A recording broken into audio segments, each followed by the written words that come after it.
আগামী ডিসেম্বরের মধ্যেই প্রয়োজনীয় সংস্কার শেষ করে দ্রুত নির্বাচনের ব্যবস্থা করার জন্য অন্তর্বর্তীকালীন সরকারের প্রতি আহ্বান জানিয়েছেন সৌদি আরব পশ্চিমাঞ্চল বিএনপির নেতৃবৃন্দ।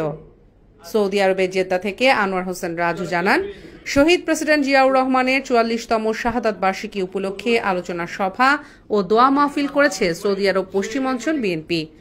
গতকাল জেদ্দার একটি হলরুমে এ অনুষ্ঠানের আয়োজন করা হয়। নোয়াখালী জেলা বিএনপির আহ্বায়ক কমিটির অন্যতম সদস্য ও সৌদি আরব পশ্চিমাঞ্চল বিএনপির ভারপ্রাপ্ত আহ্বায়ক আলহাজ আব্দুল মান্নানের সভাপতিত্বে অনুষ্ঠানে বিশেষ অতিথি হিসেবে উপস্থিত ছিলেন সৌদি আরব পশ্চিমাঞ্চল বিএনপির যুগ্ম আহ্বায়ক সিআইপি কেফায়েতুল্লাহ চৌধুরী কিসমত, মঈন চৌধুরী, প্রকৌশলী নুরুল আমিন, গিয়াসউদ্দিন। পশ্চিমাঞ্চল বিএনপির সদস্য সচিব মীর মনিরুজ্জামান তপনের সঞ্চালনায় অনুষ্ঠানে বক্তব্য রাখেন টিপু সুলতান, শেখ মোস্তাক আহমেদ, আলমগীর হোসেন, আহমেদ রহিম চৌধুরী, ফরহাদ হোসেন রুমি সহ আরও অনেকেই।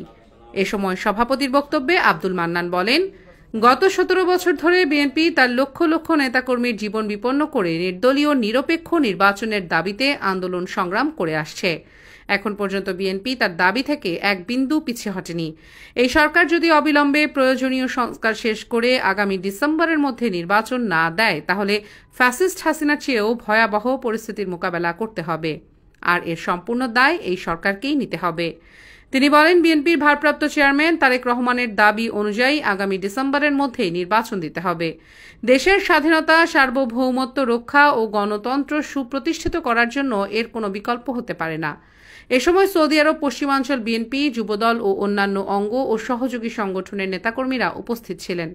অনুষ্ঠান শেষে শহীদ প্রেসিডেন্ট জিয়াউর রহমানের মাগফিরাত কামনা, বেগম খালেদা জিয়া ও ভারপ্রাপ্ত চেয়ারম্যান তারেক রহমানের সুস্থতা কামনা এবং দীর্ঘ সংগ্রামে আহত ও নিহতদের জন্য দোয়া কামনা করে অনুষ্ঠানের সমাপ্তি ঘটে। নোয়াখালী টিভি, বৃহত্তর নোয়াখালীর প্রতিচ্ছবি।